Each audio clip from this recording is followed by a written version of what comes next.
Morning, everybody. It is 6:30 in the morning, January 3rd. We are getting Miss Mambo her breakfast, in case any of you have ever wondered about her food. First off, filtered water. She gets the good shit. You gotta refill that.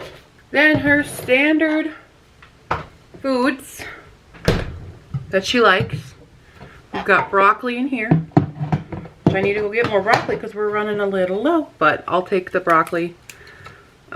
This is all pre-prepped for the most part. I'll throw in a bunch because she likes to throw it. She'll nibble on some of it and then she will throw it down at the bottom of her cage. Conures are messy. Then we have a bunch of snap peas. We'll take one and we'll just open it up. And we'll throw those babies in. Just one of these. One good size. There's like 5 or 6 in there. Some days she's not into the peas. Some days she really is into the peas. But, of course, our absolute favorite. Grape is. So I'll take a grape. And I will peel it. Because... now she's pretty good about it. It's just a safety precaution for parrots. For the skin of a lot of fruit, their little tiny intestines can't really handle the skin. So they're like, Samwise was terrible at this, but he also was a very abused bird who did not even understand what fresh fruit was. She's pretty good about not eating the skin. I've witnessed her because she's stolen a grape for me before, and she's pretty good at just like getting it off herself. But it's just easier for her to eat if you do it. But yeah, a lot of skins and things you want to take off for parrots. I'll take that off, and then I will chop it up into little pieces, more manageable pieces. Yeah, and she's really excited about it right now. She's like, give me it now. And I'm like, no, it's not ready yet. It's not ready. I have to finish chopping it. I just chop it in my hand. But, want one? You gotta come up here. A piece of grape. There we go. Yes. Grape is good. And then, you know, one for mom. I can use skins. I do have, occasionally, these little packs of dried fruit that you rehydrate. I like to only give her those when I'm home though, so I can monitor, because you're not supposed to leave those out in their cage for a long time. But those are her 3 veggies and fruits that she really likes. She does really like apples too, but again, I don't like leaving apples in her cage because they just go bad so fast. She's actually started to like strawberries as well, but she only likes it if I'm eating it. So if I put it in her dish, she don't want anything to do with it. But if it's in my hand and I'm eating it, thanks for pooping right there, then we're all for it. This is the hazard of birds, is the pooping. Even though she did her big poop every morning, birds have to do like a massive dump, by the way. So I will sit her on the edge of her cage and tell her to go potty, and you usually like tap the underside of her tail, and then she'll go do her big business. So that's her freshy fruits. Let's go into the room and do her other food that she gets. I'm gonna set you guys here for now. Okay. Yeah. Oh, is it food time? All right. So this is her other food. I'm gonna dump the old. She's really funny about this food. She likes it because it's Zupreme. I have a mix of Zupreme and Harrison's in her food. Harrison's is one of the better foods for parrots. And Zupreme's pretty good too. But she really likes, again, the grapes. So it's like a little Fiesta mix here, and she likes the grapes, so she'll like pick out the grapes from it. It's really weird. Now I do give her a little treat in the morning, especially when I go off to work, and that is a Nutriberry, which she is primed and ready for. She knows that's her spot. And she will just snack down hard on one of those. That's her favorite. And for foraging purposes, I will put one more in her food dish, along with one peanut, one shelled peanut in here. And then I will cover them up with her dry food. Just so it's a little bit exciting for her to dig through her food and find it. There's a mixture in here of papaya, pineapple, and coconut pieces that she enjoys. And then she has some little yogurty bite things. And I just like to give her a little flavor, a little mixture of. But that's her food, and she can forage through that. Cool. That's what Mambo's breakfast is like, that I do every morning for her. We weigh her every morning. Well, not today. Weigh her every other day just to check and make sure she's not producing any eggs. She's been really good and has not had any of those behaviors. So we've been back to just feeding like this. But if you feed, you know, too much of the seed or too much of the nuts and stuff, they're very heavy, fatty things that she can store and start creating eggs. That's what you want to avoid doing. So now it's Mom's turn for breakfast. And I'm probably just going to have some of my Magic Spoon cereal. Just for quick, because we have to go to work soon. We got to pack up. I usually leave house around like 7:15-ish. In between then. To go to work and make it into work in time. Cool. Good morning. Hello, and welcome to my office. This is my office. That's my supervisor. Her name is Bertha.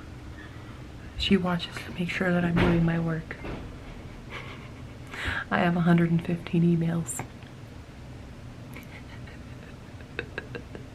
In case any of you have ever wondered why I'm usually like in a rush to start stream or, you know, running late, it's this traffic.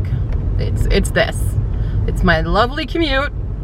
I have a full-time job, just a friendly reminder. But this right here, all of this is why I'm always late. Okay, where's the baby? Hi! How's the baby? Peekaboo. Yeah? Did you have a good day? Okay, go potty. Go potty. Potty. This is the routine. Anytime you come out. Yeah. Hi. Did you have a good day? Did you have good snacks? Yeah? Yeah, tell me all about it. Hi! Did you have a good day? What did you do? Did you do anything fun? No?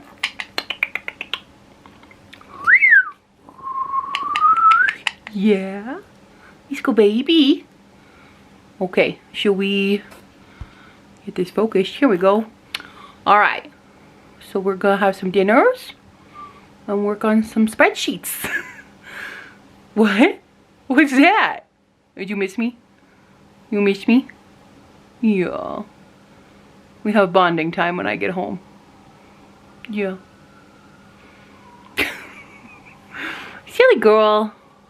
Silly baby. Hi. You good? Normally she's a chatterbox when I get home. And she just goes quack, quack, quack, quack, quack, quack, quack, quack. And tells me all about her day. That's a Mambo day.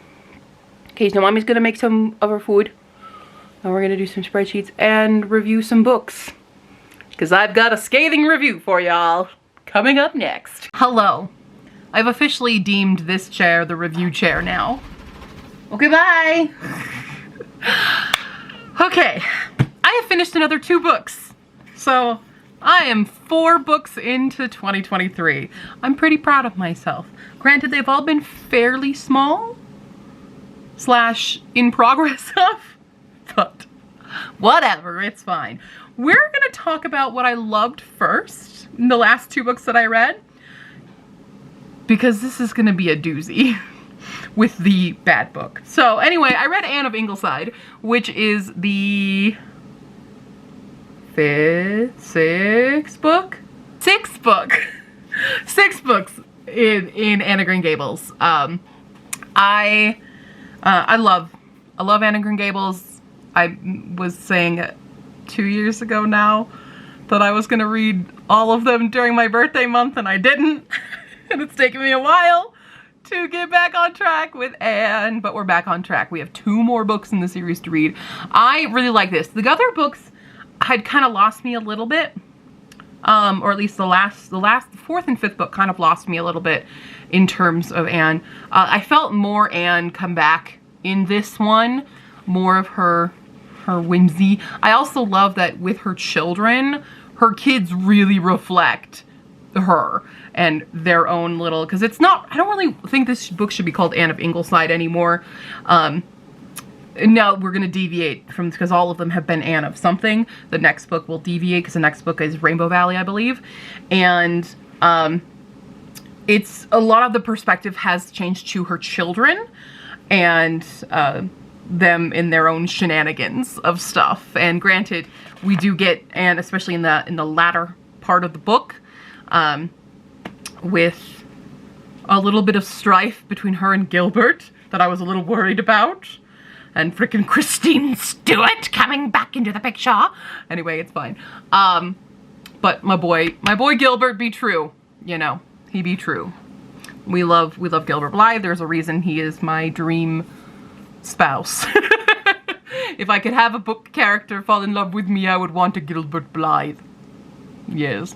I want a Gilbert Blythe or I want a Henry Tilney. Those are my top 2 classic boys that I want. I know, shocker, it's not Darcy, but to be honest, I'd want, from Pride and Prejudice, I think I could use a Bingley, because I feel like Bingley's a bigger simp, and, yeah. Oh my god, do I just want simps? Is that all I like? Because Gilbert's a big simp. And Tilney's a huge simp. Apparently I have a type. But anyway, I did love this. I love it a lot. I gave it 4. Lost me a couple times, but it's fun. It's fun. It's fun to delve back into the world of Anne and Avonlea and Ingleside in here, and it's just, it's a good time. And like the poor little Diana, not Diana Barry, but Diana Blythe. This girl, she's gonna have such trust issues growing up. This poor thing. She just gets people lying to her all the time. These other girls need to be taught a lesson. Anyway, all right. Now we have to talk about the bad book. And I'm really sad that this book was so bad, because I know the author. He's a really nice dude. I think he's super cool. But this was a bad book. So this is the Cassidy Chronicles. This is the first book on the TBR. That I've read. Now, technically, this is 3 books in 1, so I have only read the first book, which ends on page 141. And saying it ends is a very loose meaning of the word ends. Because of this first book, I am not going to continue this series. I don't like this. I have notes. Overall, this is poorly constructed. The world building is very poorly done. The character development, there is none for one, but they're all very one-dimensional characters. You can tell it is a straight man writing women, particularly a lesbian couple, sort of. And I say sort of because we'll get to that. But it was a problem. There was also this weird thing where, like, okay, this is an American author. This is set in a futuristic America with lots of different, like, the states have been split into all these different countries and stuff. Mambino, you better not be in my bed. You are in my bed. Tell the people what you were just doing in my bed. What were you trying to do? Huh? What were you trying to accomplish? Come here. Be here. Okay. Anyway. Yeah, be in your cage. That's fine. So, it's set in America. However, the punctuation he uses for quotations, for dialogue, is the British way of doing dialogue with apostrophe rather than quotation marks. And I don't understand why that choice was made, because it looks weird. It looks very weird. I'm not a fan of it. That's a formatting thing. Okay, so we have, the perspective of this is also very strange, because it's kind of omniscient, third person, a little bit. Mostly it's Cass, who is this character here, and then this is Kendra. Cass is a super genius scientist. Kendra is an actress. But is she? No, she's actually a Mary Sue. Oh, God. I don't know how to do this without being mean. Okay, so here's the beginning of the story. It's a wedding. They're getting married, but not just to each other. We have a polyamorous relationship, which is what drew me into this in the first place. I was like, ooh, polyamorous sci-fi? Okay. However, nope. So they have a third. His name is Derek. He comes into the picture randomly. There is very little development, and there's no chemistry between any of these characters, I will say. You're just told that they love each other. I didn't see any actual representation of this, especially in the case of Derek being loved by them. So, we have the wedding. Apparently, the priest or pastor or whoever is marrying them pulls out a gun, and so Cass grabs them and runs. But they apparently did not see the gun and were very confused about it all. And I'm very confused about, like, what happened? What about the guests? Did anybody see anything? Doesn't matter, because we just start running. Now, the first book is called Run Like Hell, and that's all they do. But no one knows why. None of them have any idea why. But immediately they're in, we need new identities. We need to get out of here. We need to do, and it's like, you want to stop and think about what the heck just happened? Maybe? Doesn't make sense. And they're off, and they are running to the train, and they're gonna bugger off on a train when these other two men approach them. One asks Cass, "Are you Cassidy?" I forget her last name. And she's like, "Yeah," and he's like, "Cool," and starts leading her away. Now, I don't know about you, but if I were in this situation, I'd be like, who are you? What do you want? You know, some conversation. No. Instead, we get Kendra climbing atop one of the two men and snapping his neck. And then they kill the other one. I forget who kills the other one. I think they both kill them. One each. Just without knowing. These guys could have been sent to protect them. You don't know. No idea who they are. And Derek, their third, is rightfully freaked the hell out because Kendra, the actress, can snap a neck?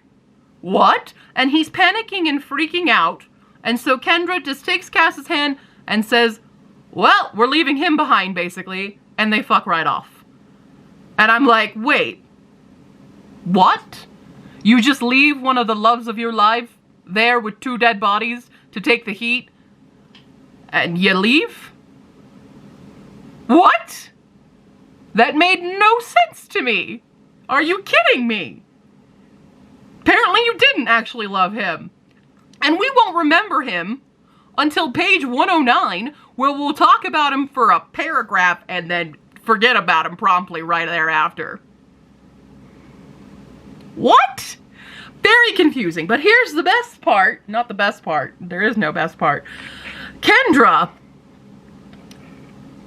is, like I said, the Mary Sue, she's Batman, basically. So she's an actress, but oh no, she's also a porn star. And also, I should mention, I knew I was in for a rough time the moment we had the first description of Ayanna Cassidy. That's her name. Cassidy's her last name.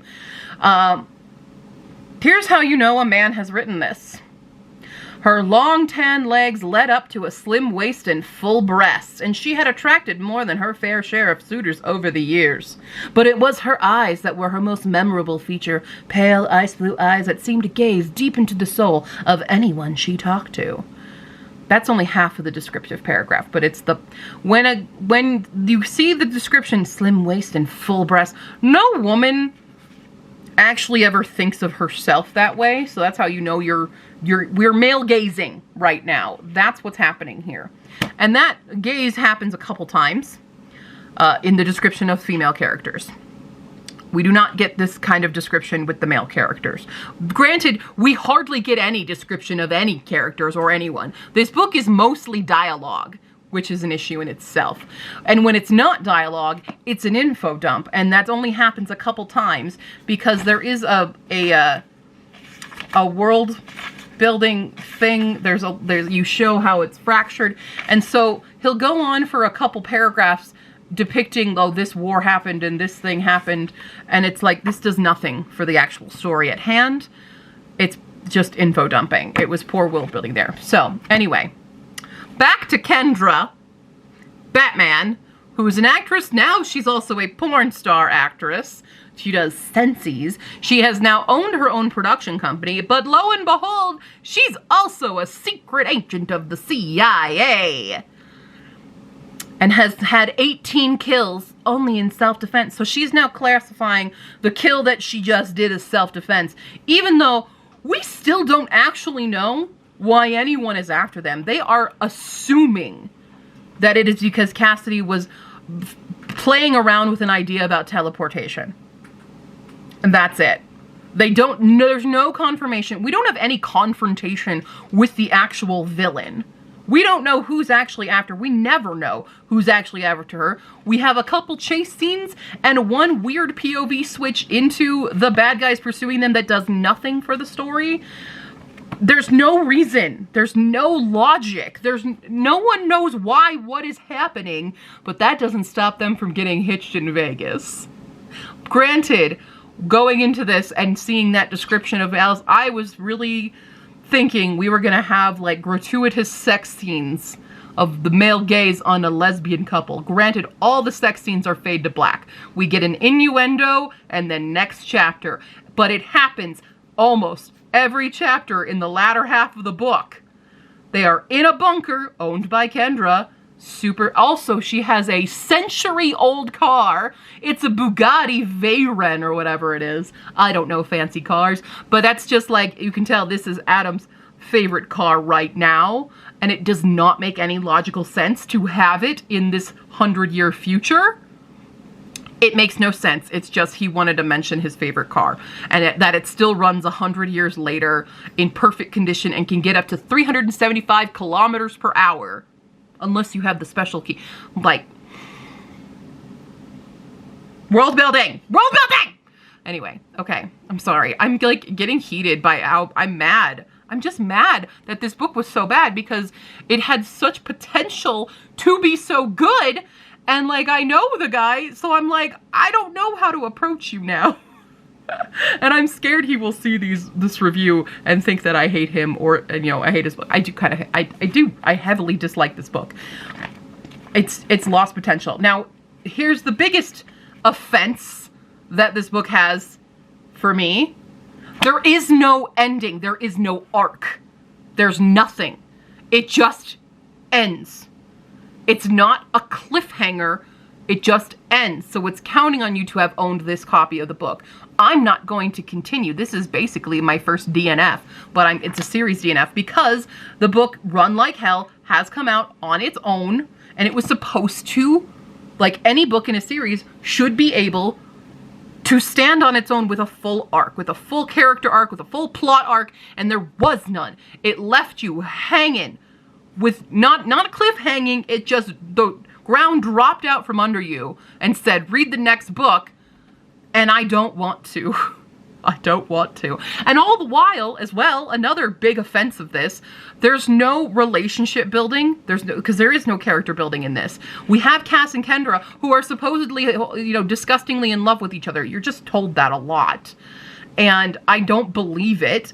And with Kendra suddenly revealing all of these secrets about herself and her past, wouldn't Cass be like, I feel like I don't know you. There should be some conflict here about keeping secrets about this. But she's just kind of like cool with it. Oh, I'm mad. I'm so mad.